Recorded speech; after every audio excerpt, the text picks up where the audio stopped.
ವಿಜಯ gold ಅವರ sprouted ರಾಗಿ ಹಿಟ್ಟನ್ನ ಬಳಸ್ಕೊಂಡು ಈ ತರ ಸ್ವೀಟು ಮಾಡ್ಬೋದಾ? ಎಳ್ಳನ್ನ ಹುರಿದು ಪುಡಿ ಮಾಡಿಟ್ಕೊಳ್ಳಿ, ಗಸಗಸೆ ಕೂಡ ಫ್ರೈ ಮಾಡಿಟ್ಕೊಳ್ಳಿ. ಮಿಕ್ಸಿ ಜಾರ್ಗೆ ಕಾಯಿನ ಹಾಕೊಳ್ಳಿ, 1 ಸ್ಪೂನ್ ಅಷ್ಟು ನೆನೆಸಿರೋ ಅಕ್ಕಿ, ಹುರಿದಿರೋ ಗಸಗಸೆ, ಸ್ವಲ್ಪ ನೀರನ್ನ ಸೇರಿಸಿ ರುಬ್ಬಿಟ್ಕೊಳ್ಳಿ. ಬೆಲ್ಲಕ್ಕೆ ನೀರನ್ನ ಹಾಕಿ ಕುದಿಯೋದಕ್ಕೆ ಬಿಡೋಣ. ಇದನ್ನ ಒಂದು ಪಾತ್ರೆಗೆ ಶೋಧಿಸ್ಕೊಳ್ಳಿ. ಹಾಗೆ ರುಬ್ಬಿರೋ ಮಿಶ್ರಣನ ಹಾಕಿ ಈಗ ಇದಕ್ಕೆ ಹಾಲು ಹಾಗೆ ಶುಂಠಿ ಏಲಕ್ಕಿ ಪುಡಿನ ಹಾಕಿ ಮಿಕ್ಸ್ ಮಾಡ್ಕೊಳ್ಳಿ. ಪ್ಯಾನ್ಗೆ ತುಪ್ಪ, ಡ್ರೈ ಫ್ರೂಟ್ಸ್ ನ ಹಾಕಿ ಫ್ರೈ ಮಾಡಿ ಇದಕ್ಕೆ ಸೇರಿಸ್ಕೊಳ್ಳಿ.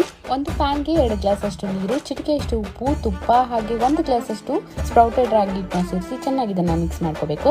ಮುದ್ದೆ ತರ ಇದನ್ನ ಮಾಡ್ಕೋಬೇಕಾಗತ್ತೆ. ತಣ್ಣಗಾಗೋದಕ್ಕೆ ಬಿಡೋಣ. ಇಡ್ಲಿ ಪಾತ್ರೆಯಲ್ಲಿ ನೀರು ಕಾಯ್ತಾ ಇರಲಿ. ಈಗ ಸಣ್ಣ ಸಣ್ಣ ಉಂಡೆಗಳನ್ನ ಮಾಡ್ಕೊಂಡು 15 ನಿಮಿಷ ಚೆನ್ನಾಗಿ ಇದನ್ನ ಬೇಯಿಸ್ಕೋಬೇಕಾಗತ್ತೆ. ನೋಡಿ, ಸ್ಮೂತ್ ಆಗಿ ಚೆನ್ನಾಗಿದ್ದು ಬೆಂದಿದೆ. ಈಗ ಚಕ್ಲಿ ಒರಳಿಗೆ ಸ್ವಲ್ಪ ತುಪ್ಪನ ಸವರ್ಕೊಂಡು ಬೇಯಿಸಿರುವಂತ ಮುದ್ದೆನ ಇಟ್ಕೊಂಡು ಈ ರೀತಿ ನೀವು ಶಾವಿಗೆ ತರ ಒತ್ಕೋಬೇಕಾಗತ್ತೆ. ನಿಮ್ಗೆ ಎಷ್ಟು ದಪ್ಪ ಬೇಕೋ ಅಷ್ಟು ದಪ್ಪ ಒತ್ಕೊಳ್ಳಿ.